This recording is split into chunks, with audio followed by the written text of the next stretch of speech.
Você já ouviu falar na expressão autoritarismo furtivo?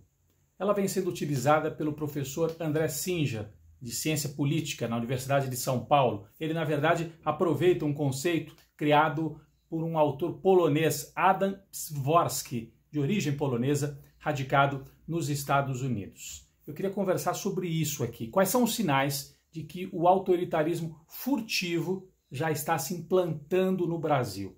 E conversar também sobre outros sinais, sobre marcas que vêm de longe na nossa história, violência, o próprio autoritarismo, a Casa Grande e Senzala, presentes no Brasil no meio da pandemia.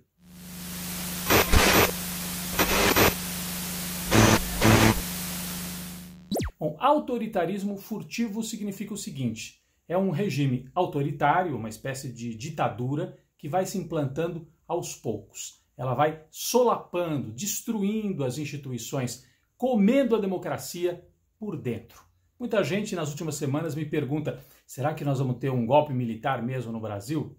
E a resposta é: precisa de golpe militar? O autoritarismo já não está se implantando, já não está presente, desde que foi eleito um presidente que defende a ditadura, a tortura, as agressões, os fuzilamentos e uma série de outras coisas que foram acontecendo no Brasil.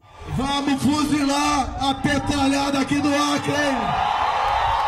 Na verdade, desde antes, a Lava Jato, a utilização da justiça para atacar uma corrente política, você proíbe uma corrente política de ter o seu líder concorrendo nas eleições, que foi o que aconteceu com o Lula. Então, é um autoritarismo que vem pouco a pouco se implantando. Começou com a Lava Jato, o golpe contra Dilma Rousseff em 2016. Pela memória do coronel Carlos Alberto Brilhante Ustra, o pavor de Dilma Rousseff. E depois ele vem se aprofundando. As pessoas ficam esperando um golpe militar. A gente fica esperando as marcas do passado se repetindo aqui no presente. Fica esperando os tanques na rua de 64 ou o AI-5 de 68. Isso não vai acontecer. Mas há outros sinais muito preocupantes. O artigo do general Hamilton Mourão essa semana no jornal Estado de São Paulo, ele chama de baderneiros aqueles que se manifestam pela defesa da democracia no Brasil. Não fala nada sobre aqueles que pedem fechamento do Congresso, fechamento do STF. E ameaça. Diz que a questão política em relação a essas manifestações não é política, é questão de polícia.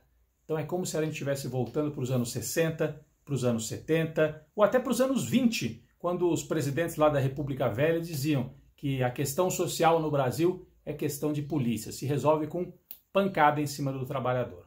Bom, o general Mourão escreveu isso num jornal aqui de São Paulo. O Bolsonaro também partiu para as ameaças. Então, é o Estado brasileiro tomado por militares, tomado por um discurso autoritário de intimidação contra aqueles que pretendem se manifestar contra esse governo. E o Bolsonaro vinha tendo a hegemonia nas ruas, está perdendo essa hegemonia, o que é muito preocupante. No meio da pandemia, as pessoas vão para as ruas para se manifestar, porque a água chegou no pescoço. A possibilidade de que a gente tenha um caminho sem volta vai ficando muito grande. Um outro sinal terrível que vem do Brasil profundo, da nossa história profunda de desigualdade, é uma história que dá até tristeza da gente falar aqui, mas eu acho importante. A morte do menino Miguel no Recife. Vocês acompanharam isso? O menino, filho de uma empregada doméstica. A empregada obrigada a trabalhar no meio da pandemia no apartamento dos patrões num bairro rico do Recife. A mãe não tinha com quem deixar o filho e levou. A empregada doméstica levou o filho Miguel para a casa dos patrões, um apartamento. Aí a patroa pediu que a empregada fosse dar uma volta com o cachorrinho. E o filho da empregada ficou com a patroa no apartamento. Só que ele queria a mãe. Ele saiu correndo atrás da mãe. Entrou no elevador, se perdeu dentro do prédio e acabou caindo. Ou seja, enquanto a mãe tomava conta do cachorro, a patroa deixou o filho da empregada cair. Ela foi autuada por homicídio, pagou fiança. Essa patroa é esposa de um prefeito de uma cidade no litoral de Pernambuco. É uma situação, uma simbologia terrível, né? Primeiro, a pessoa obrigada a trabalhar no meio da pandemia. Segundo, obrigada a levar o seu filho porque não há o que fazer. Aí leva o filho, a empregada sai para passear com o cachorro e o filho cai do prédio. Uma tragédia horrível e que ecoa a velha história da Casa Grande da Senzala no Brasil se repetindo. É uma história muito triste. E eu lembro que quando vieram os direitos para as empregadas domésticas, elas começaram a ganhar melhor, começaram algumas até a comprar o seu carrinho, a viajar de avião. A classe média brasileira, a elite brasileira, entrou em parafuso.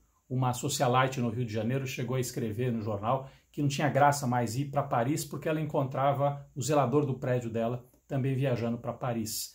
Um dos motivos para a rebelião contra Dilma Rousseff em 2015 e 2016, além dos erros na gestão econômica por parte do governo, um dos motivos foram os direitos sociais para as empregadas domésticas. Indo para Disneyland, empregado doméstico para Disneyland, uma festa danada. Eu conheço a classe média de São Paulo, eu sei do que eu estou falando. A elite não perdoa. E isso é assim em São Paulo, é assim no Recife. Para mim, são todos filhotes na mesma leva. A família que deixou o menino Miguel morrer e o general Hamilton Mourão. General, se cuida, general. A história dá suas voltas. Vocês vão pagar caríssimo por estar sustentando esse governo fascista e por fazer esse discurso de amedrontar as pessoas. Chega de medo. O Brasil tem que vencer o medo e enfrentar o fascismo e esses fantasmas que vêm do passado. Obrigado. Eu vi meu filho ali, estirado no chão. Filho, não deixa a mãe, filho. Aí eu peguei devagarzinho, virei ele, assim, meu amor, mamãe tá aqui. Não deixa a mamãe. Respira, toquei nele aqui, ainda tava tendo pulsações. Ele tava respirando, mas assim, ele não piscava, só olhava fixo. Tanto que eu tava ali junto desse filho, respira. Mamãe tá contigo. Que eu pedi a Jesus para tirar minha vida e dar